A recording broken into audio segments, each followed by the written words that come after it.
Hey, good Monday evening, everybody. It's Chief Meteorologist Brad Panovich here with WCNC Live Weather Impact on this Monday evening. It has been a gray day, kind of muggy. If you spent any time outside today, while the clouds made it feel a little bit better than it actually was, it was pretty sticky by October standards. And yes, there has been rain in parts of the area. That's been a very elusive thing to get around here lately, and we haven't seen a whole lot of it. Let's start, though, with the view from our camera here in the Billy Graham studios. We're looking back towards uptown Charlotte, and you can see the skies are pretty gray. It looks like it should be raining in some spots, but it really isn't raining in many locations. It's just kind of a muggy, cloudy, dreary kind of looking day. Now, I will show you where there is rain, and boy, if you're in Chester County, southern York County, even Cleveland County, looks like some good rain moving in there now, and some darker shades of green. The area that's been most impacted has been Cherokee County and Union County, South Carolina, so around Gaffney down to Union.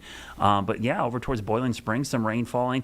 I even saw a drop of rain briefly on our camera, but that was about it, and certainly not enough to put any significant dent in the drought. And I will tell you this, oftentimes we'll get rain and people think, oh, the drought's over. The droughts don't form overnight. They don't go away overnight.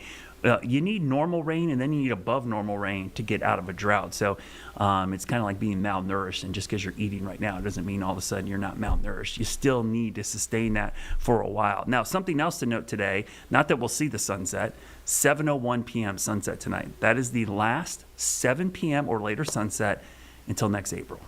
For a lot of folks, I know that's depressing, but that's just a sign of the times. I mean, that April 8th, that's after the spring forward time change. And I'll show you the next 4 weeks, because you'll see tonight 7:01, next week 6:50, 6:41. So Jeb, when I get out here, it's gonna be dark when I leave here. I feel like I say this every year, but I swear there was no 5:26 sunsets last year. Like, I know it sounds crazy. I know I'm wrong, but that's crazy to me. That's super. And the reason that's such a big jump is that is after the fall back. So that it should be 6:26, but because of the time change, it jumps back. So that's where it really hits you. That weekend where you're like, I get an extra hour of sleep. And then on Monday, you're like, what? It's dark out. I'm going home in the dark. So yeah.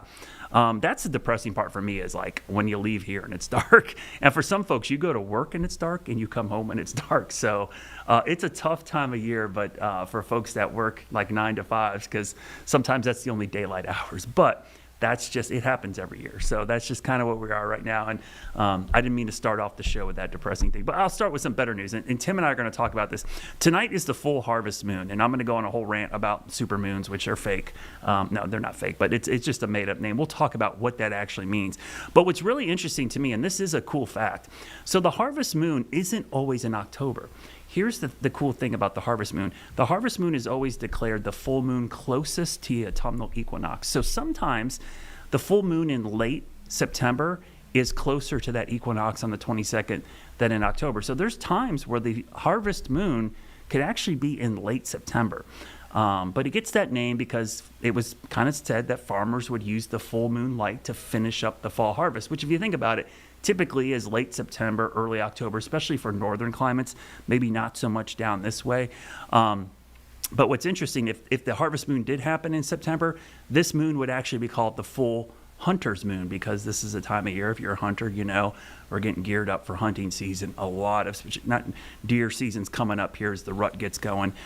So a lot of folks are gearing up for that. Moonrise, 6:40 p.m., which is basically going to come up here any minute in the eastern sky. It sets in the morning at 6:39. So if you're up late tonight or early tomorrow and you get breaks in the clouds, you might see the moon trying to poke its bright light through the clouds. It's going to be warm tonight, low and mid 60s. So 20% chance of a sprinkle out there. Tomorrow, if we see full sun, I wouldn't be shocked to see mid 80s, but with a mix of sun and clouds, probably low 80s. I will tell you this, it's going to be pretty sticky tomorrow. I noticed this today. It's humid for October, 60s for dew points. There's a chance we could go in the 70s briefly. In fact, one area today, I'm going to show you real quickly, down towards Chester and Lancaster, I'm going to show you the current dew points. You can see Lancaster right now, 70, 68 in Sherrall. So we briefly got there today. So don't be surprised if you feel a little sticky tomorrow. But here's the good news. It is October, by the way, so we're going to get a cold front eventually. That cold front doesn't get here until Wednesday. And what's interesting is I'm optimistic we'll see rain. I just don't think it's going to be a bunch of rain, because the rain looks pretty scattered, though. I think a last-minute surge of thunderstorms along the front could really help us out. And I'll show you the close-up view of this. So tomorrow, kind of like today, a mix of sun and clouds, maybe a sprinkle, 20% chance.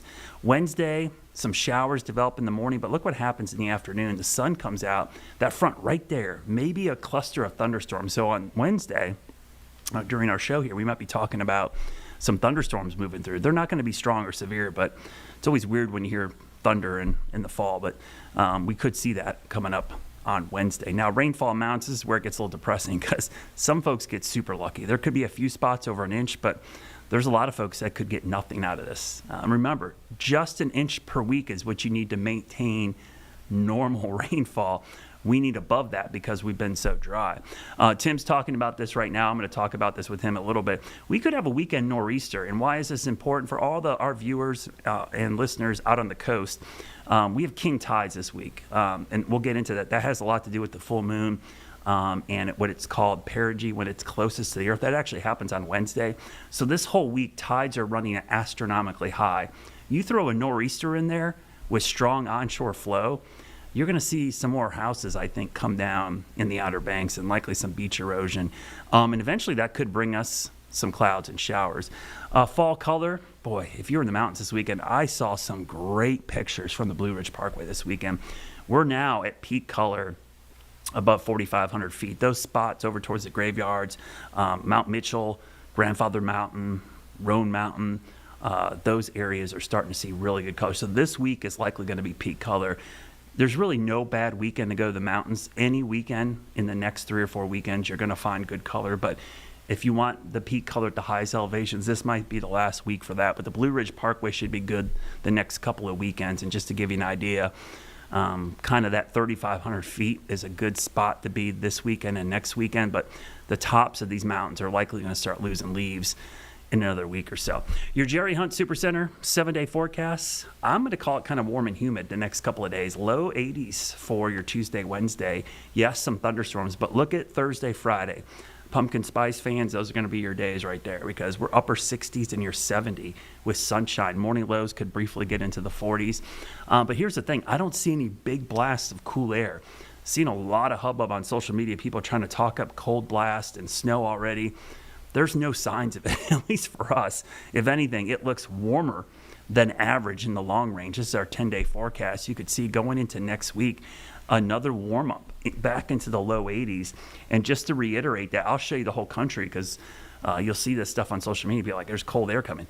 Not in the next 6 to 10 days. That's above normal temperatures for most of the eastern two-thirds of the country. And if we go even farther out in that 8 to 14-day range, no signs of it there either. So I'll talk a little bit about that with Tim. We're going to talk about the Harvest Super Perigee moon. We'll get them all in there. And we had an EF5 tornado back in June that was just confirmed today. We'll talk about that coming up in a couple of minutes with Tim. Stick around.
Welcome back. It's a Monday. Tim Buckley joins me from WFMY, as he always does.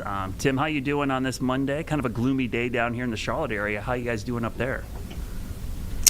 Well, it's very unusual, Brad. You are thick in the clouds, and I think that's affected the temperatures quite a bit, right? Yeah. Up here, we actually have been just on top of the clouds, so there's been a good amount of sunshine this afternoon. Right around here, we got around 80 degrees, and unusual a little bit. I've been trying to, look at the satellite and interrogate it a little bit and see what's causing all these clouds. You kind of have like this little bit of an upslope flow a little bit coming in off the ocean. It's kind of interesting to see how thick that deck of overcast has been down your way.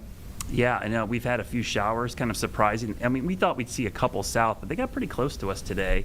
Yeah, you guys, look at those views up there. I mean, you guys got some sunshine. That does not look like our views. We look like we're socked in with clouds. And if you... On the Winston-Salem view, so that's looking south, you're seeing kind of the end of the cloud deck, and the beginning of the clearing. So around here, we should be able to see that moonrise right about now if we look east. But down your way, probably not. Yeah, so here's our cameras. Sometimes we get lucky. Yeah, Monroe, we're seeing some of that clearing, which is kind of interesting because I think we're looking northeast, so we're looking up towards you. Dallas, we're looking kind of south. But I will tell you this, in the last couple of, I would say, minutes here, I'm actually starting to see some breaks down this way, so maybe that's a good sign that we'll get a chance to see that moon. And speaking of that, I'm going to start with that tonight, Tim, because, the harvest full moon is tonight. And I don't know, I mentioned this, it's kind of interesting. I'm always fascinated by the harvest full moon because it can happen in 2 months, because it could happen in September or October. It depends on where the equinox is. And so I always thought that was fascinating because you could technically have the harvest moon happen in September if it's the closest full moon to the equinox, or it can happen in October. And if it's not in October, then October's moon would be called the hunter's moon, which is kind of weird. So it really confuses people sometimes. It confuses me sometimes. I always say that the moon has a great agent or a great marketer because, boy, we give it all these names and we get the nicknames out of it, which have some folklore roots, right? And then you also have nowadays the super moons and the mini moons, which was not something I heard about really growing up. Yeah, it's interesting you say that because I think the harvest moon is probably the one that people knew before the other names, because if you grew up in the Midwest, at least I remember this as a kid, like the harvest moon was a big deal because it was like a real thing, right? Because it always happened around the corn harvest, or the fall harvest. And it was that full moon, and the folklore goes that, farmers used it to finish up getting their crops. Now you don't have to worry about it. They have lights, so why would they need the full moon anymore? But it's kind of interesting that that's the way. But you mentioned the supermoon thing, which I've always found interesting. I love astronomy, and supermoon, that word is just coming more and more popular. But there's actually a scientific term for it, right, Tim? And I like the science part. So let's talk about the science part. What is actually a supermoon? Yeah, so I mean, we have orbits, right? The Earth orbits. We have the sun, and then we have the moon that orbits the Earth. And there's part of the orbit that's a little bit closer, and there's part of it that's a little bit farther away. And so we call it perigee, right? If you're closer, it's called perigee, and if you're farther away, it's called apogee. And the difference in that is maybe not too noticeable to the naked eye necessarily, but if we point it out to you, well, you might say, gosh, that's the brightest moon I've ever seen.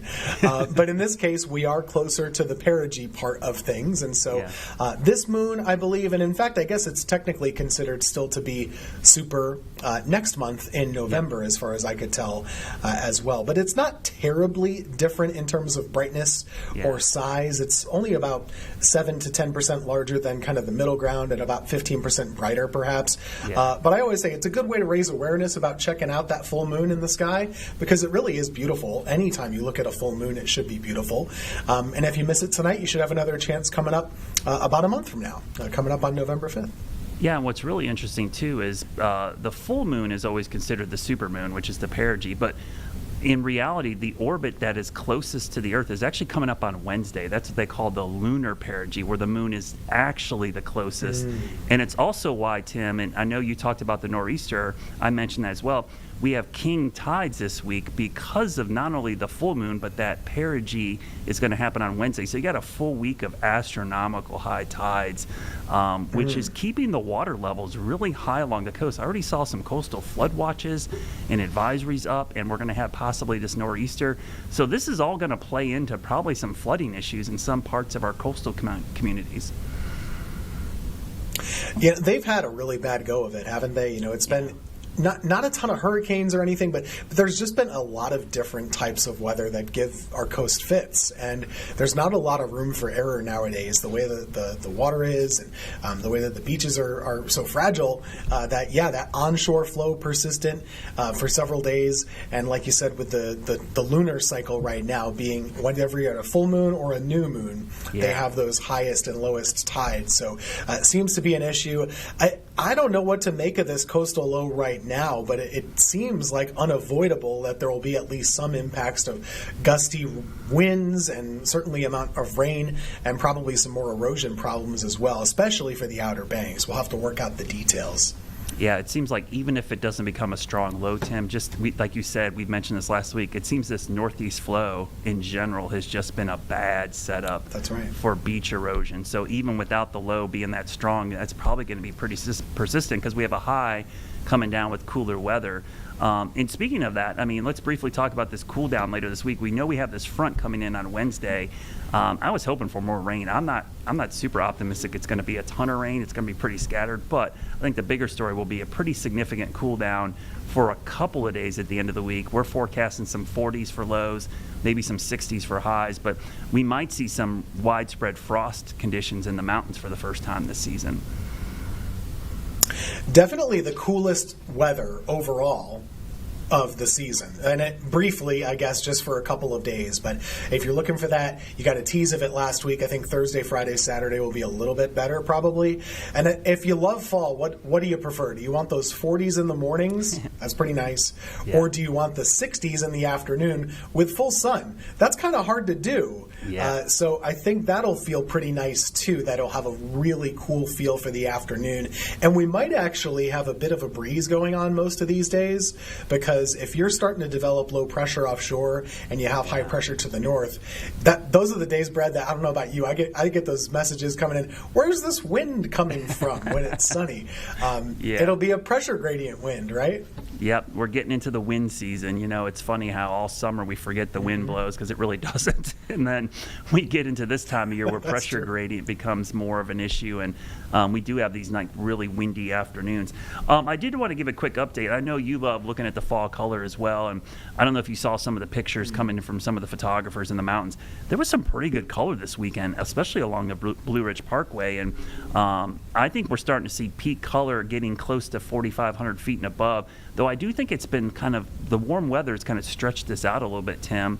And I think we're probably going to extend our season. I saw a great quote from the fall weather guy, which is Dr. Neufeld up at App State, and I thought this is great. We take this for granted. He says North Carolina has the longest fall color season in the country because of our elevation and our varied topography and climates here. And I think he's right, because you go to the Northeast or the Great Lakes, it seems like it just happens all at once and then it's done. Here, you can pick a weekend in an elevation and probably at peak color at any point between now and early November. It's true. I think he even added to that, he said, in the country, if not the world, which is maybe more speculation on that second point, but certainly something we'd like to boast about if we could. But yeah, definitely some nice pictures coming from up those areas. I know some of them are past peak, like the Graveyard Fields areas, but that's the exception. But probably, judging by your map here, if you were to go up around Craggy Gardens, certainly, Mount Mitchell and, the Grandfather Mountain area looks great right now. I think if you head up to Rough Ridge or Beacon Heights, that would be a nice little hike to do. And this weekend would probably be the time to do it. Or, I'm always a fan, if you can swing it, take a day off on a Wednesday. You don't want to be up there with all of us on Saturday and Sunday. No, you do not want to fight those crowds, because that Blue Ridge Parkway, thank goodness it's open through the shutdown. Even though it is still open, it is going to be packed. There's 2 lanes. There's not a lot of places to park. Everybody's looking out their windows instead of driving, so it becomes really problematic. For sure. We'll talk about this every week, I think, the fall colors. We get more pictures in. But something big happened today, Tim, and I woke up this morning and I just caught this from a chaser friend I follow, and then I went to the Weather Service website, and lo and behold, Tim, we had our first EF5 confirmed since 2013, and it didn't happen today. It happened way back on June 20th up in North Dakota. And Jeb's going to bring up the map here. For folks that aren't familiar, this happened in the area not too far from Grand Forks. That's the map. It's the first EF5 since the Moore, Oklahoma tornado. I think it was May 20th, 2013, which is weird. It's the 20th of the month as well. But the interesting thing about this, Tim, this was due to extensive research and math. There was actually calculations about train cars that were flipped over. Here's a picture of it. It happened at night, too, by the way. But this is why it ended up being an EF5. This train was going through this small town and it had fully loaded grain cars. So these weren't empty cars. They were fully loaded with grain. They were completely tipped over. And then there was a tanker car, which I think you guys can see in the distance right here. I'm going to put in the middle screen. That was full as well. And that was picked up and tossed 500 feet, Tim.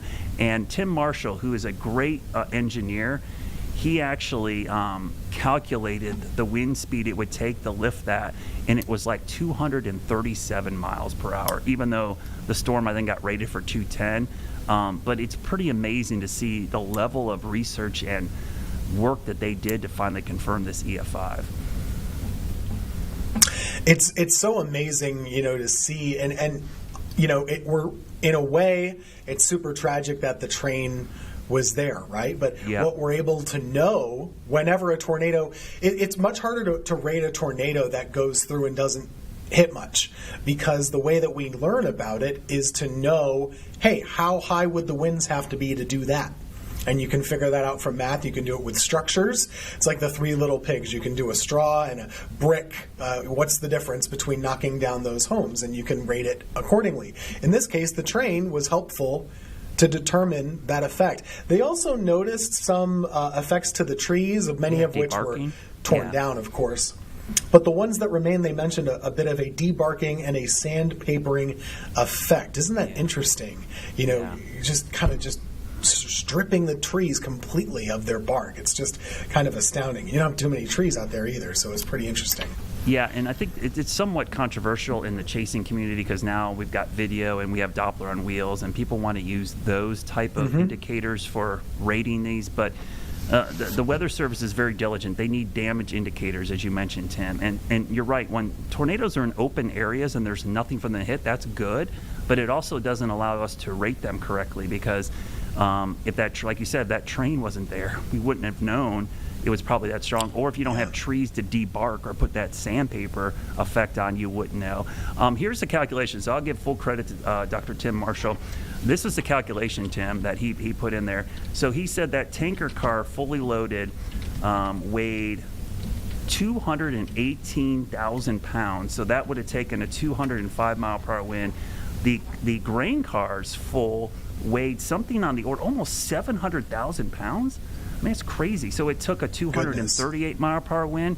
So yeah, Dr. Marshall, he's actually an engineer and a meteorologist, and so they use those folks like Dr. Tim Marshall to kind of calculate how strong the winds were, and so that's what they're doing when they get to this. So I thought this was super fascinating that it took this long for this to happen. And I'm going to bring up that map again real quickly, Jeff, because I wanted to show everyone at home, Tim. I actually pulled up the radar from this event, and I'm going to zoom in on it. So this is a radar loop. The great thing about Radar Scope, you can pull it up. That's what it looked like. And honestly, Tim, on radar, it looked strong, but it didn't look like an EF5. Kind of interesting. No, it really doesn't. Certainly an obvious tornado just by looking at the radar, but we look at these couplets for those at home. That little ball on the lower side is certainly an indication.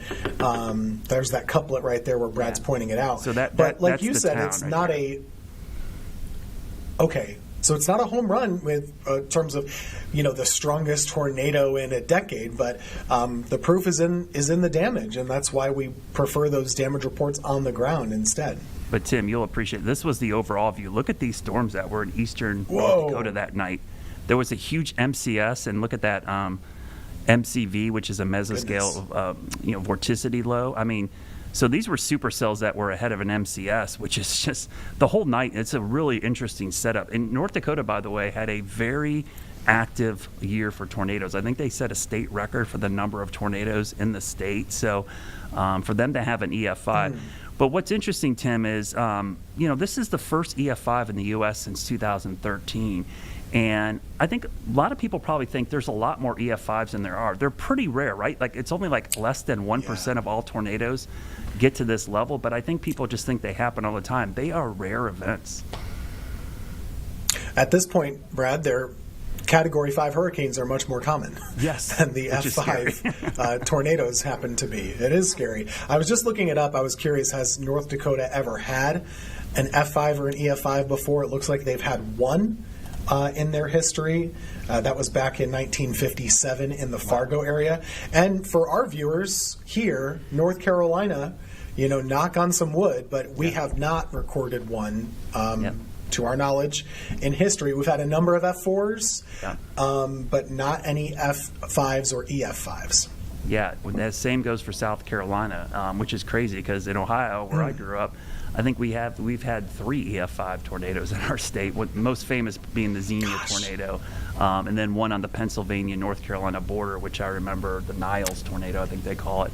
That was another significant one. Yeah. It's crazy to think when you look at I wish I'd have put the map up. I'm glad you did that because I looked up the map of all the EF5 tornadoes.